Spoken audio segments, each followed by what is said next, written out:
employees were important at the very beginning because it allowed us to prioritize which jobs we should keep doing and which jobs would be better to have someone else do. So I think it's like, as a business owner, you have to think about like what additional value you can create for your company and what lower touch points are better off someone else doing it. So to me, that was like the way I was able to really think about how to build out the organization, just prioritizing what I should be working on versus what should I have someone else work on. And it started like extremely small at the beginning because we were packing the boxes ourselves, and it was like, okay, we could probably hire someone to pack the boxes and we'd be better off trying to market the company. But it continues to cascade as you grow in the business. It's always that prioritization exercise of thinking about your own role and how an employee should potentially take maybe lower priority tasks or things that you're not as good at away from you. Welcome to Grow Think Tank. This is the one and only place where you will get insight from the founders and the CEOs of the fastest growing privately held companies. I am the host. My name is Gene Hammett. I help leaders and their teams navigate the defining moments of their growth. Are you ready to grow? Hiring is one of the most critical aspects of your business. If you get this right, a lot of the other things that go on within your culture, within leadership, will get a lot easier. But you get this wrong, and you're going to feel a lot of people problems. You're going to spend a lot of time wondering about how do you turn the situation around? How do you get this person to be more engaged, to follow the values of the company? Because hiring is critical to the success of any business. And if you want to grow fast, you got to get this right. Today, our guest is Monique Bernstein. She is a co-founder of Universal Yums. Universal Yums, really fast growth company, number 190 on the Inc. list. They've done over 12 million in sales. Now you'll find out in the interview that it's actually much higher than that. So they continue this growth. And this is a first-time leader, if you will. And so really is a great story to see how she got to figure out how to hire the right employees. Now we're going to be talking about some of the details behind this, the process she goes through, some of the mistakes they've made, and you can get all of those tactics and strategies by listening to today's interview with Monique. Now here is the interview with Monique. Before we dive into the interview, I wanted to remind you that you can actually get a tool that I've been working with clients with for the last couple of years. I've refined this tool that's gone through several iterations. Now we have it completely automated. You can actually go online and fill out the leadership quiz. To get the leadership quiz, just go to theleadershipquiz.com. That's pretty easy, right? Theleadershipquiz.com. What you will get when you do that is you will answer a few questions. You will see where you rate based on the core principles of fast growth companies. If you're ready to grow your company or you want to see where you are, then make sure you go to theleadershipquiz.com. Inside it, you will get insight to where you are, understand where you want to improve, and you will get them mapped into the 10 areas that are most specific to fast growth companies. Again, go to theleadershipquiz.com and you can get that right now. Hi, Monique. How are you? Good. How are you? I'm great. I'm excited to have you on the show. I've already let our audience know a little bit about you, but tell us about Universal Yums. Sure. So we are a subscription box company. We send a box of snacks and candies from a different country every single month. My business partner and I started it 5 years ago, and today we are on track to do about $30 million in sales this year. That's pretty impressive. I've traveled the world, and I know there's certain little things that you find or people tell you about, and it's really good that you have kind of streamlined that for us people that have that sweet tooth and having a sense of adventure to find something outside of the norm. Definitely. I mean, that was where I came into the business. I had studied abroad in China my senior year of college, and I had brought back like all of these exotic finds to my family, and it was, durian candy and dried hawthorn berries and like a dried squid jerky. And I found that they were way more interested in hearing about my experience when they were actually trying the food associated with it. And it was this idea of, if we could do that, at a larger scale, maybe we would build a new generation of people that might be more open-minded to trying new things and learning about other cultures. And I think my, partner and I thought that could be like our small mark that we can make on making the world a better place. I absolutely love it. And I get to interact with a lot of businesses. It's a brilliant idea that's simple. I'm sure it's taken a lot to pull this off as you've grown fast. The reason why I wanted to have you on the show is because hiring employees is a critical aspect to success of any employee, any company. And you have some specific things that you guys have learned along this journey. So why is hiring so important to companies, if we didn't already know? Well, I think if I was speaking to my younger self who had started when Eli, my partner, and I started the business, we did not have employees, and we actually did not have employees for the first 2 years of running the business. And at the time we hired employees, we were doing about $1.5 million in business. And I think for me, it felt like, okay, I have mastered every element of this company. And it was true. I mean, not that I had mastered it, but I understood every job that functioned within the business because there were only 2 people doing all of the jobs.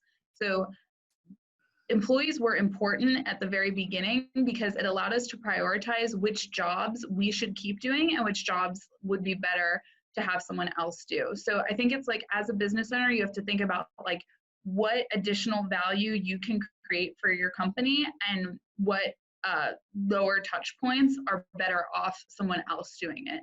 So to me, that was the way I was able to really think about how to build out the organization, just prioritizing what I should be working on versus what should I have someone else work on. And it started extremely small at the beginning because we were packing the boxes ourselves. And it was okay, we could probably hire someone to pack the boxes and we'd be better off trying to market the company.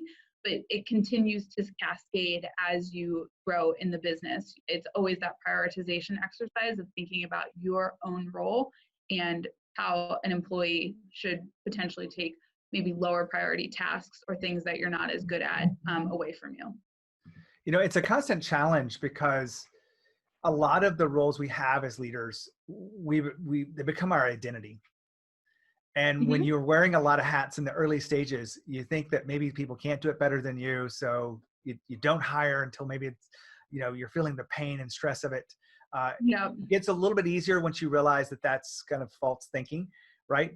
But then there's another point where it gets hard because there's certain things that you love to do or that really are critical to the business, but you're still doing them and not letting someone else do it. And you need to be doing higher value, visionary and strategic work. And I hear it all the time. When you think about your company now, you said about 40 employees, is that right? Mm-hmm. You've gone through some specific steps and even mistakes. So why don't we start with the mistakes? What are some common mistakes that you made in the hiring phase? Yeah, well, as I said, we did not know how to do anything. So everything that we've learned how to do in the business, we've been teaching ourselves through, a variety of, reading books, listening to podcasts, and then problem solving with each other. And I think in certain areas of the business, you can go learn how to sell a product on Facebook, but learning how to hire you can read about it, but it is something that is truly impossible to know how to do until you actually begin to do it. And for us, we didn't know how to do it at all. We started with, okay, I think we interview people, and that's literally where we started. From our own personal experience of finding jobs, we had done case studies at times to get jobs, and we had gone through interviews. So we started with a very basic, okay, we're going to ask people to do a case study, and then we're going to ask people to come in for an interview. And we initially had our very first employee that ever started working for us. They passed those 2 gates, and when they began at the job, it was really clear that we were not going to be able to get the output that we expected from the employee. And then it was kind of like, okay, where did we go wrong in the hiring process to not identify this sooner? So for Eli and I, we began to think more about the process that we were using for recruiting to identify issues in a candidate that would happen when they actually began in the job. So for us, we started, building a lot of gates into our hiring process. And Eli and I joke, and it's probably not a very funny joke, but we joke that for every bad hire we had, there became a new gate in the process. So while we fixed kind of the issue of, like, we made the case study way more robust, like it wasn't just, tell us your ideas on how you could grow the business. It's like, here's an actual thing that we would ask you to do it for us so we can get an idea of your output of what you would do for us, and whether we evaluating that against your salary, we think it's worth it.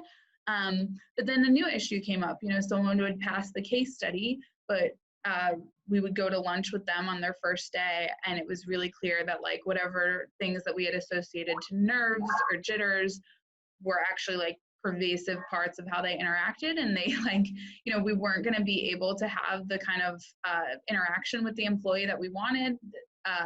They were really, really, really quiet, didn't ask us any questions. It was just going to be like really hard to have a good relationship. And so then it was like, okay, well, we had this first lunch on their first day. Maybe we should move that to before we make the offer so that we can see, are we going to be able to get along with this person? Do they, are they interested in us? Are we interested in them? Is there a good rapport ahead of time? And that became a new gate in the process. So every person that comes and works for us, we go to a casual lunch or dinner before, so that we're not coming to that conclusion before we make the offer. Now hold on for a second. Monique just talked about hiring employees. One thing we didn't go into is the importance of understanding your company core values and using those in the hiring process. When I'm working with companies that want to grow fast, we got to get the hiring right. We want to make sure that we have questions that align to the values so that we can determine how close they are to the way we already think. You can teach people about marketing and sales and the techniques inside your company and your market even, but you probably can't teach them what's natural in the values. So if you hire people, you have those right questions, you'll hire right the first time. Now back to the interview. I love that when we talked about it a few weeks ago. It reminds me of contracts. When you first start a business, you don't really need contracts because you're like, okay, let's just I trust you, you trust me. But as you make mistakes, the contract goes to 1 page and then it goes to 2 pages. 3 years down the road, you got a 7-page contract and it's all lawyered up, and your hiring process begins to add on layers like that. Yeah. Monique, you talked about this case study approach, and it's a pretty unique way you use it. Let's go through the details of what that case study is and how you use it in the hiring process. Sure. So my partner and I, originally our first jobs out of college were at Procter & Gamble, and Procter & Gamble has a really intensive case study process. And we thought a lot about why they did that. It was obviously so that they could kind of assess a very large pool of candidates' ability to fit into the company in a very efficient way. So we actually created 2 case studies. The first was a pre-screen questionnaire. And I think this is something that when you don't have an HR person working in the business and you're the founder and you're doing hiring and it's taking up a lot of time, this was a really great gate for us to eliminate excess time dedicated to recruiting. So it's a very basic pre-screen questionnaire. Your name, why you want to, what Universal Yums does, because there's no point in us getting on the phone with someone if they haven't figured out what our company is about. And then it's 3 questions that are related to their job. So maybe, it would be for a customer service rep, we would say, here's an example of a problem that someone had with a box, write your response to them. And they don't know anything about our policy, but it's a way for us to gauge, do they have good grammar? Do they have, sentence structure? Can they think a little bit more intelligently about a customer's complaint and come up with a reasonable reaction to it? if it's like, okay, we'll just give you, everything for free, and we're so sorry this happened, and like you're gonna get 8 months of boxes now for free, we would know that like, okay, it might be hard for this person to understand like concepts around how we think about customer service. So that was the first touch point, and it was very efficient for Eli and I to put that step in place, because we could, spend 15 minutes reviewing these pre-screen questionnaires rather than spending 2 hours on the phone with candidates. So it was kind of like the first gate that people had to go through. And I think as we continued on, it was like a good way for us to ensure that a candidate would make it all the way through the process. If people were willing to put the time and effort into doing it initially, it demonstrated some level of interest in the job. And so it kept, qualified and interested candidates in the process for longer. I mean, some people obviously don't complete the pre-screen questionnaire, and then then that like, they found another opportunity, or maybe they weren't very interested in ours. It's better to know that up front, right? Yeah, I mean, we thought so. So that was the pre-screen questionnaire. And then we do another case study during the interview. And this is like much more in the weeds of them, doing kind of like a work output for us. And, I told you about the initial employee we had in the first, it was very like ideas based, like bring your best ideas in. But the truth was this employee really wasn't going to be doing a lot of execution on their ideas. They were going to be doing something very tactical. And at the time they were going to be like putting together social media posts and advertisements.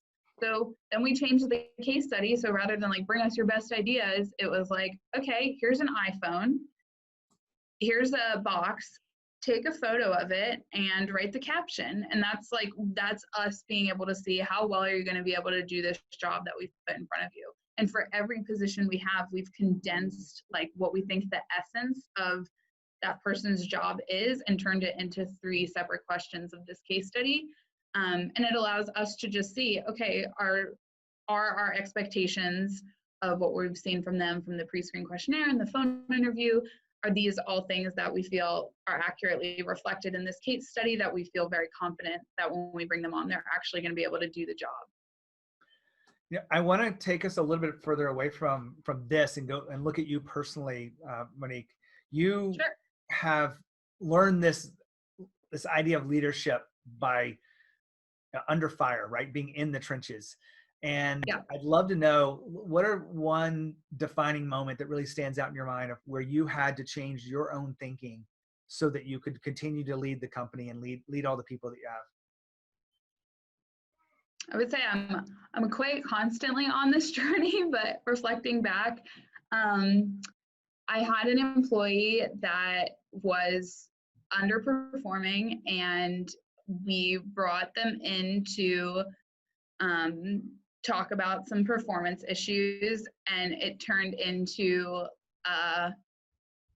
a feedback session for me. And I think it was kind of like a wake-up call for me that even if I felt that the employee was underperforming and that was my perception, the employee also had their own perception, and it was important that I hear them and listen to their feedback, even if I didn't always see it the same way. Because I think just kind of brushing it off would have been obviously a negative touch point with me and the employee, but it also would have really not given me the eyes to start thinking more about my management and leadership style. And, I remember in this conversation, I told the employee, like, this is my first time being a manager. And it was kind of like my first moment of vulnerability of saying, like, I hear you and I'm going to work on this. And I remember telling the employee, I'm going to take a management class after like hearing from you on this. And she was like, yes, I think you should. And I was like, okay, I don't, I wasn't super pleased in the moment of like that intensity of reaction, but I kind of like, I felt like I just had to swallow my pride and say, like, cool, we're on the same page then. Like, it was kind of like taking my emotional exchange that was happening and doing what was best for the employee in that interaction, which was like humbling myself and making sure she knew that I was going to fix whatever, thing that she thought was a major issue. Well, I appreciate you sharing that with us, because we've all been there where we've gotten some feedback that probably we didn't want to hear, but we probably needed to hear. Yeah. And Yeah. we have grown from that. And, it's stuck in your mind, years later. And so now you are who you are because you've been able to stand in those moments. When you think about hiring employees, what is one thing you would share with a fast growth company about getting this hiring process right? I think you have to be really clear about what autonomy you want to give to that person, whether they're going to be kind of in a more executional role where they're kind of following the direction that's been set forth. They have a really clear role definition versus like right now we're trying to establish more of a C-suite and a leadership team. So I've had to transition about how I think about looking for that person and looking for that role. And it's not going to be one size fits all. So that's kind of like where I am today is, maybe a year ago I would have had a different piece of advice, but now I feel that I have to continue to evolve the hiring process, who I'm looking for. And so just because you have found something that worked in the early stages of the company, it's probably going to continue to be applicable to certain levels of people that you're going to bring in, but it might not be, it's not going to maybe be an applicable process for every single person that you would bring into the business. Awesome. Well, I really appreciate you being here, Monique, and sharing your evolution. And I know you're on a journey still, but coming up with an idea and really executing that the way you have is impressive. So I really appreciate you sharing that wisdom with us. Yeah, thank you for having me. Wow, what a powerful conversation. I really love the details and how they figured it out. We had a chance to wrap up off the air and just really impressed with what Monique and Eli have done with this company. Really would like to just you understand that it's not natural for people who are not leaders and not entrepreneurs to create such fast growth. And so they are doing something right, and it's something to be proud of. So hopefully you're getting as much out of these interviews as I do. I love helping leaders through the defining moments of their own leadership. So if you have any questions about what you're going through, make sure you reach out to me, Gene@genehammett.com. As always, lead with courage. We'll see you next time.